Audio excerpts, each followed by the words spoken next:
სოლიდარობა და მხარდაჭერა ნინო დათაშვილს. სამოქალაქო აქტივის მასწავლებელს, რომლის წინააღმდეგაც ივანიშვილის რეჟიმმა საბჭოთა სისტემის ყველაზე მძიმე მექანიზმი, სადამსჯელო ფსიქიატრია აამუშავა.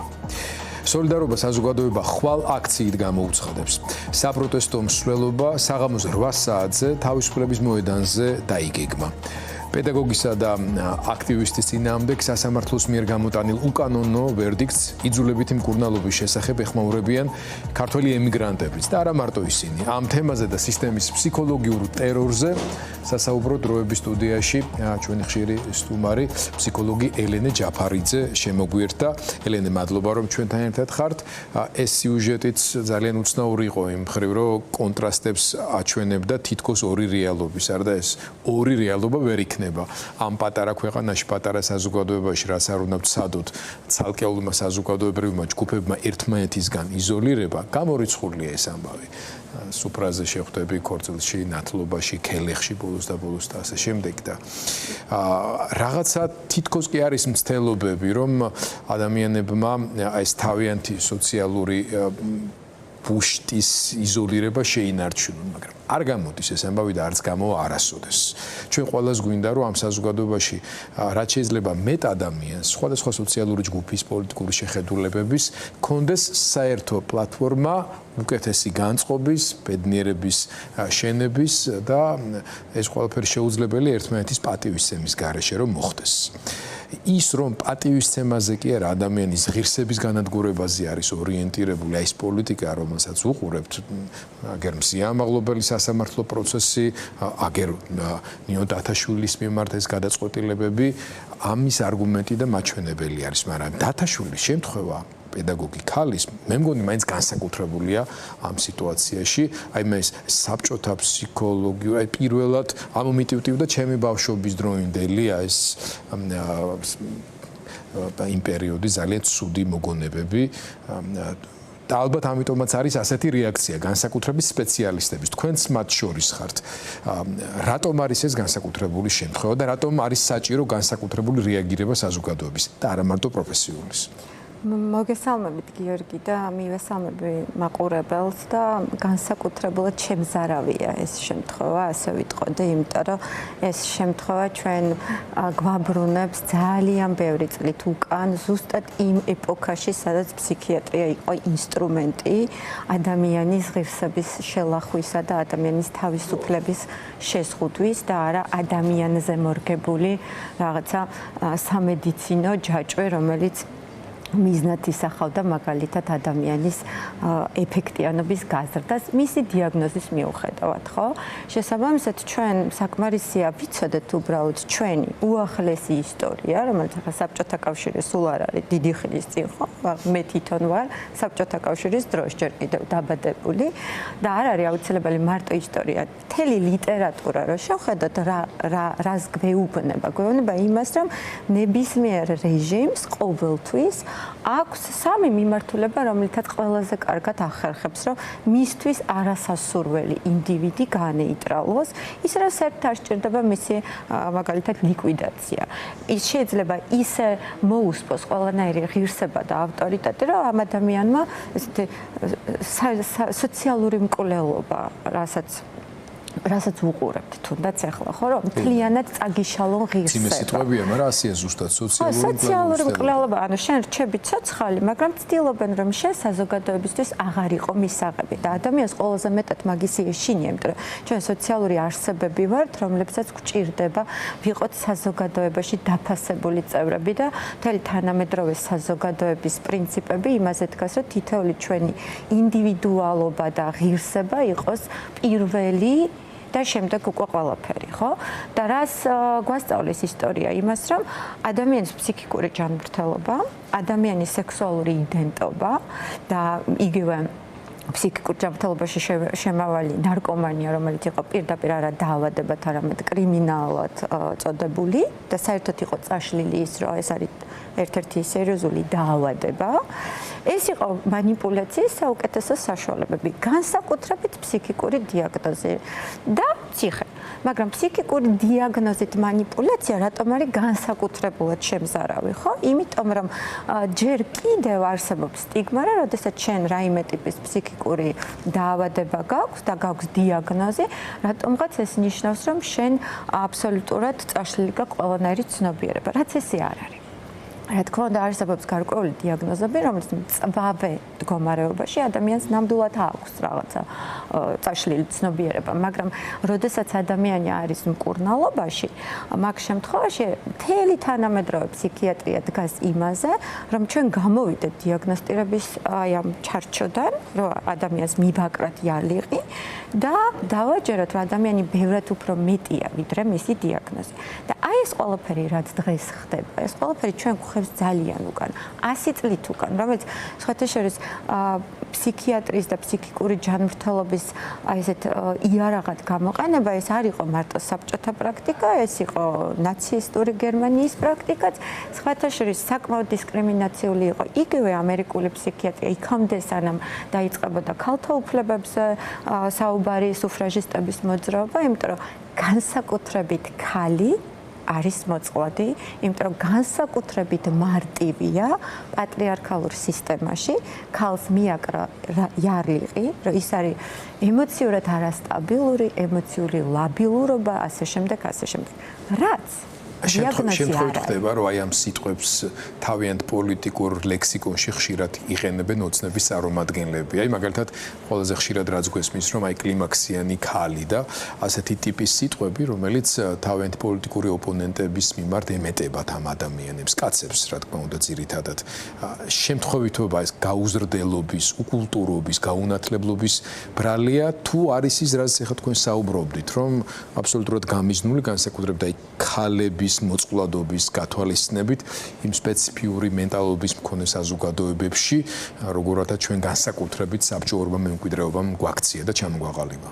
იცით რა არის? ეს ხომ ჩვენ ხო ყველა ამ საზოგადოების წევრები ვართ და შესაბამისად რა სტიგმებიც არის ამ საზოგადოებაში და რა ინტროექტებიც ის გვაქვს ჩაყლაპული და ვიღაცა გამოირჩევა იმითი, რომ აცნობიერებს რამდენად მანკიერია ეს ყველაფერი და საერთოდ რას ემსახურება და ვიღაცა ამას რა თქმა უნდა იყენებს იმისთვის, რომ დისკრედიტაცია უფრო მარტივად მოახდინოს, იმიტომ რომ როგორც კი შენ იწყებ აი ამ მიზოგინიურ ტერმინოლოგიას, ხო ძალიან მარტივია ასეთი დისკრედიტაცია. სანამ ზოგადად საზოგადოება არ გაიზრდება, მე არ ვიტყოდი რომ მარტო პოლიტიკოსი კაცები იყენებენ ამას, ანუ უმეტესად კაცები იყენებენ ხოლმე ამას ყველაფერს ქალების საწინააღმდეგოდ, როდესაც მარტივად უნდათ ქალის დისკრედიტაცია. განსაკუთრებით ფსიქიკური აი ამ დიაგნოზების იარაღებს.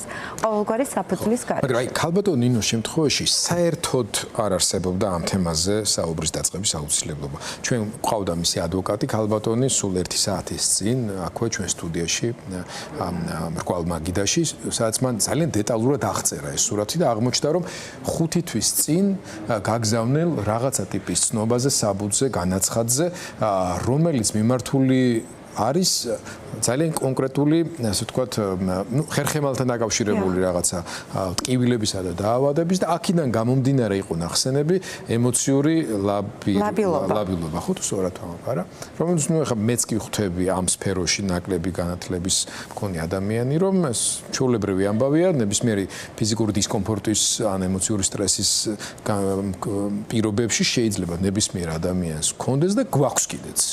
ამის გამო 20 დღით განაცხადი და მე მოსამართლის გადაწყვეტილება რომ ასე ვთქვათ გადაიყვანონ შესაბამისი პროფილის სამედიცინო დაწესებულებაში მსგავსი რამ პრაქტიკაში გაგიგიათ თქვენი პროფესიიდან გამომდინარე რომ ბოლო ხანებში საერთოდ მომხდარიყო? არა, ისტორიულად გამიგია მხოლოდ ნაზი შამანაურის ამბავი, რომელიც სულ რაღაც 40 წლის წინ იყო. და დანარჩენი რაც წამიკითხავს ციგნებში, როგორი არ უნდა იყოს ფსიქიატრია და როგორ არ უნდა ხდებოდეს ფსიქიატრიის პოლიტიკური მიზნით გამოყენება და ინსტრუმენტალიზება, ხო? დანარჩენი ნამდვილად არ გამიგია, იმიტომ რომ პირიქით მეცაც გეტყვით, დღესდღეობით როდესაც არის მართლა მწვავე შემთხვევა, მართლა როდესაც პიროვნება არის საზოგადოებისთვის საშიში, თქვათ, იმიტომ რომ აქვს რაღაცა ძალიან მწვავე ფსიქოზური მდგომარეობა, მაშინაც კი სამედიცინო პერსონალი ითვალისწინებს მის ნებას. ანუ ყველაზე რთული არის სინამდვილეში, იმიტომ რომ ადამიანის უფლებათა კონვენციის მიხედვით ადამიანის ნების გარეშე მისი რაიმე დაწესებულებაში წაყვანა არის მისი უფლებების შელახვა, ხო? მაშინაც კი ხდება ხოლმე იმაზე ფიქრი, რამდენად მიზანშეწონილია პაციენტი მოვათავსოთ კლინიკაში. და საკმაოდ რთული პროცედურაა ხოლმე საერთოდ, რომ კლინიკაში მოვათავსო. და მით უმეტეს იცით რა არის ამ შემთხვევაში ყველაზე ხაზგასასმელი ამ შემთხვევაში არის პირველი ის, რომ 6 წლის წინანდელი ფორმა 100, რომელიც არის აბსოლუტურად სხვა პრობლემის გამო გამოწერილი ვიდრე რაიმე ფსიქოლოგიური ან ფსიქიატრიული საკითხი, ხო?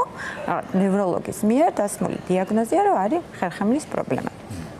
საერთოდ არ უნდა იყოს ვალიდური იმისთვის, რომ დღეს რაიმე იმაზე ვილაპარაკოთ ექსპერტიზაზე. არანაირად, აბსოლუტურად ყოველგვარ საფუძველს მოკლებულია 6 წლის წინანდელი ფორმა 100. და თუ დღეს არ არის არანაირი მტკიცებულება, არანაირი საფუძველი, ეს ადამიანი რატომ უნდა იყოს წაყვანილი ექსპერტიზაზე, ბუნებრივია, რომ პირველ რიგში დარგის სპეციალისტებს გვიჩნდება იმისი ლოგიკური კითხვა, რომ ეს არის ადამიანის უფლებების დარღვევა, რატომ უნდა მოინდომოს სისტემამ ადამიანის უფლების დარღვევა, თუ არა სადამსჯელო ღონისძიების ჩატარების მიზნით, ხო? რაც იქნება არა მარტო ნინოსთვის, არა მარტო ჩვენი დარგის სპეციალისტებისთვის, არამედ მთელი საზოგადოებისთვის უდიდესი დარტყმა.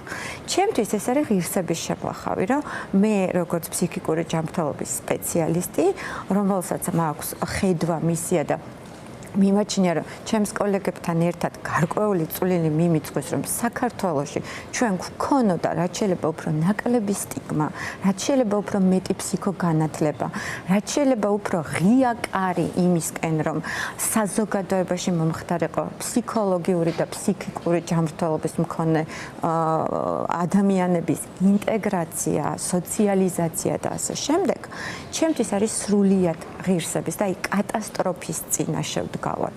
იმიტომ რომ წარმოუდგენელია ეს თუ მოხდა, მართლა სადამსჯელო ღონისძიებად გადაიქცა ჩვენი სფერო და ამაზე 1 წლის წინ, როდესაც რუსული კანონის თემა დაიწყო, გარკვეული ჯგუფი ფსიქოლოგების ვსაუბრობდით, იმიტომ რომ ყველაფერი მაკეთკენ მოდიოდა და იმიტომ რომ ჩვენ გვაქვს გამოცდილებაში ეს წარსული. ყველაზე მარტივი სამანიპულაციო არის სამწუხაროდ ის სფერო, რომელსაც ჩვენ ვემსახურებთ. გამოდის რომ ამ ნაწილშიც ჩვენ ამ რუსულ მოდელს ბოლომდე ასე თქვა ვაკოპირებთ საქართველოში, თუმცა თქვენს და თქვენი კოლეგებიც საბედნიეროდ არათუ გამონაკლისი არ ხარ, ძალიან ბევრი თქვენი კოლეგისგან მოვისმინეთ უკვე ჩვენ საკმაოდ მწვავე განცხადებები, შეფასებები, რომელსაც გარკვეულწილად ალბათ პრევენციის ხასიათიც აქვს თქვენს პროფესიულ საზოგადოებაში, იმიტომ რომ ეს გადაწყვეტილებები საექსპერტო ჯგუფზე უნდა გავიდეს, ხო?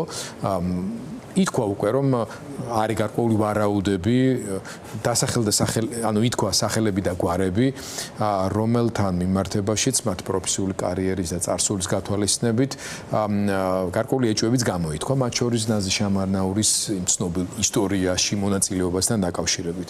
იმდენად რამდენითაც ყველაფრის დეტალურად გადამოწმება ამ ეტაპზე უბრალოდ ვერ მოვასწარეთ, მე არც ვასახელებს ახალს და გვარს და ძალიან დიდი იმედი მაქვს, რომ თქვენი კოლეგები დარგის სპეციალისტები აი ამ საერთო პროფესიული კონსენსუსის და მოქალაქეობრივი კონსენსუსის ნაწილი იქნებიან. თუმცა მოდით აი ახლა უკვე ნინოს კუთხიდან შევხედოთ ამ ისტორიას და სიტუაციას. ქალბატონს, რომელსაც ასე უხეშად მოექცნენ, ქალბატონს, რომელიც ამავე დროს არის ძალიან კარგი, მაგრამ მარტოხელა დედა, გამოიარა უზარმაზარი სტრესი მათ შორის არა მარტო იზოლირების გამო, არამედ ძალიან კონკრეტულ სიტუაციაში, ეროვნული გამოცდების ჩაბარების ფაზაში მის ერთადერთ შვილთან აი ვერ ყოფნის გამო და ასე შემდეგ. ხო, თითოეული ეს დეტალი რაღაც განსაკუთრებულ დრამატიზმს ძენს ამ ისტორიასაც. და ასეთი უკვე იმდენი ისტორია დაგვიგროვდა, მზიას განაჩენი უნდა დადგეს, სხვა ძალიან რთული ადამიანებმა, ჩვენც კი ამას ესე უყუროთ, კი არ ვეგუებით, მაგრამ რთული ამის შეუძლებელია, რომ ემოციური ლაბილობის გარეშე უყურო ამას. შეუძლებელია ამაზე არ გქონდეს ემოციური რეაქცია. ანუ მე ძალიან დიდი ხანია ვამბობ საჯაროდაც ტელევიზიებშიც, რომ დღეს თუ ჩვენ გვაქვს ემოციური გუნება განწყობის ხშირი ცვლილება. მთელი ამ ერთწლიანი პერმანენტული სტრესის ფონზე, რასაც ჩვენ გავდივართ, რა უსამართლობების კასკადსაც ჩვენ ყოველდღიურად ვუყურებთ. როგორი ცხოვრების რეჟიმით დაგვიდგა დღეს, ხო? აი როგორადაც ვცხოვრობთ ყველანი.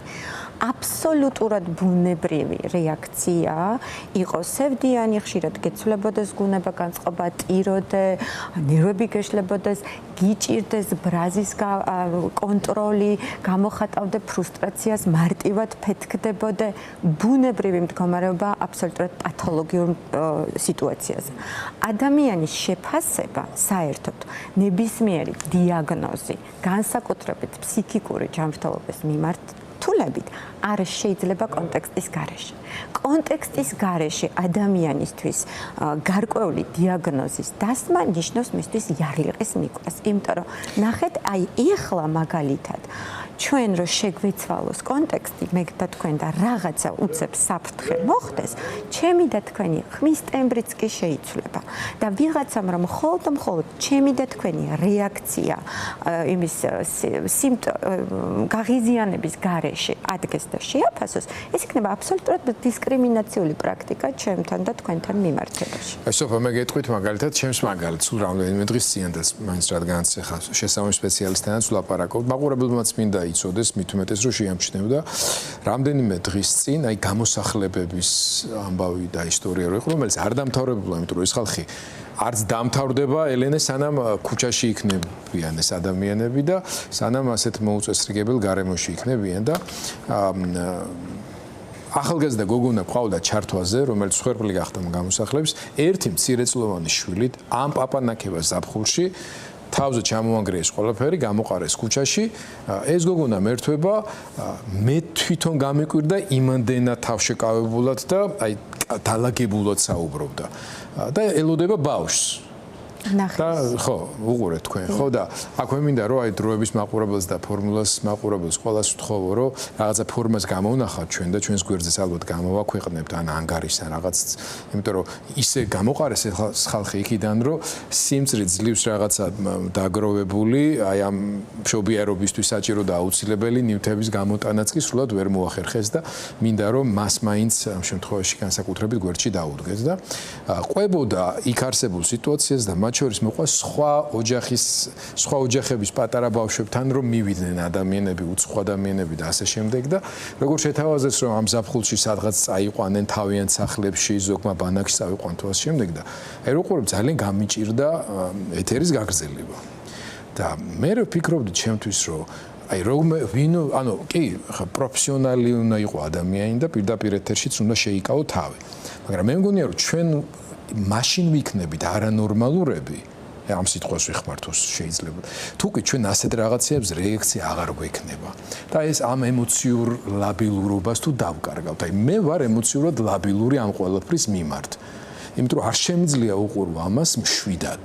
და მივიღო ეს როგორც ჩვეულებრივი ნორმალური ამბავი, როდესაც ჩვენს გარშემო აი ასე უხეშად ანადგურებენ ადამიანებს. მეც ძალიან ლაბილური რეაქციები მაქვს, ემოციური, ძალიან ძაფრი რეაქციები მაქვს და გამოვიყენებ თქვენ ეთერს და ვიტყვი რა, რომ აი ეს ლაბილურობა, სტაბილურობაც არის ძალიან ძველი საბჭოთა გადმონაშთი საერთოდ ფსიქიკის შეფასებისა. თანამედროვე ფსიქიკური ჯანმრთელობა თანხმდება, რომ ფსიქიკა არ ფასდება სტაბილურობა, ლაბილურობით და ფსიქიკა ფასდება მოდიფიკაციის მექანიზმით, მორგებადობით. შეცვლილ სიტუაციაზე რამდენად სწრაფად შეუძლია ფსიქიკას ჩართოს ადაპტაციის მექანიზმი. შესაბამისად, საერთოდ ამაზე საუბარი ეს უკვე ნიშნავს იმას, რომ ჩვენ უკან გადავდგით ნაბიჯი და არა წინ. იმიტომ რომ თანამედროვე ფსიქიკური ჯანმრთელობა ნეირომეცნიერებაზე დგას. აბსოლუტურად სხვაგან არის ყველაფერი, აი ძალიან წინ არის წასული და აი ამ თემებზე საერთოდ სასაცილოა თანამედროვე სამყაროში საუბარი, რომ რაღაცა ემოციური ლაბილობა შეიძლება დიაგნოზი იყოს თუ სიმპტომი იყოს თუ შეიძლება გახდეს ადამიანისთვის ღირსების წარქმევად, ხო? ემოციური ლაბილობა ღმერთმა დაგვიფაროს, არ გქონდეს ემოციური ლაბილობა. პირდაპირ ვიძახი როგორც ფსიქიკური ჯანმრთელობის სპეციალისტი. ეს ნიშნავს, რომ ჩვენ ვკარგავთ ადამიანობას. ადამიანი უნდა ტიროდეს, ადამიანი უნდა იცინოდეს, ადამიანს უნდა სტკიოდეს, ადამიანს გული უნდა წყდებოდეს რაღაცებზე, ადამიანს უნდა ეშინოდეს, ადამიანი უნდა ბრაზობდეს. ჩვენ გაქვს უდიდესი ემოციური პალიტრა. ჩვენ არ ვართ მხოლოდ მედეგები, ჩვენ არ ვართ მხოლოდ ძლიერები, ჩვენ ვართ ადამიანები. და როცა ესეთი უბედურებები ხდება, ან როცა უსამართლოდ ვარ საკანში გამომწყდეული. აი და ზუსტად ეს მინდოდა ბოლოს მეკითხა და მეთხოვა კიდე წელენე რომ ჩვენ საუბრის დრო ბოლოს ნინო გვისმენს დიდი ალბათობით ალბათ არწმუნებული ვარ და რა თქმა უნდა ჩვენ ყველანი მხნეობას უსურვებთ მას და ზოგადად უსამართლოდ გამოკეტილ ყველა ადამიანს განსაკუთრებით მზიას, ნინოს და შემდეგ და მას რას ეთყობთ ამ შემთხვევაში, იმიტომ რომ ეს ყველაფერი მის თავს ტრიალებს. უდიდესი მხარდაჭერა ჩემი ნინოს, მზიას, ყველა უკანონო პოლიტპატიმარს უდიდესი და ჩემთვის როგორც სპეციალისტისთვის ძალიან გასაკვირი იქნება, რომ იმ მდგომარეობაში, როდესაც არიან ადამიანები, აი ესეთ უსამართლობაში, მათ არ ქონდეთ ამაზე ემოციური რეაქცია. მე ვუსურვებ, რომ ჯერა მაინც მჯერა სიკეთის რა. აი მჯერა და მე ვუსურვებ, რომ მასაც ჯეროდეს იმის, რომ საბოლოო ჯამში სამართალი აუცილებლად გაიმარჯვებს უსამართლობაზე. გულწრფელად მჯერა და აი ხა ძალიან ემოციურად გრძნობ თავს, იმიტომ რომ წარმოვიდგენ, რომ ეს ადამიანი ამას უყურებს და უსმენს და მე აქვსი ვარ. ძალიან მიჭირს, მართლა ძალიან მიჭირს და მთელი გულით ვუსურვებ ჩვენ საზოგადოებას. ჩემს პროფესიულ თემს, რომ ჩვენ არ დავდგეთ ამ უსამართლობის წინაშე. არ დავდგეთ და არ გადავდგათ ერთი საუკუნით უკან ბიჭი.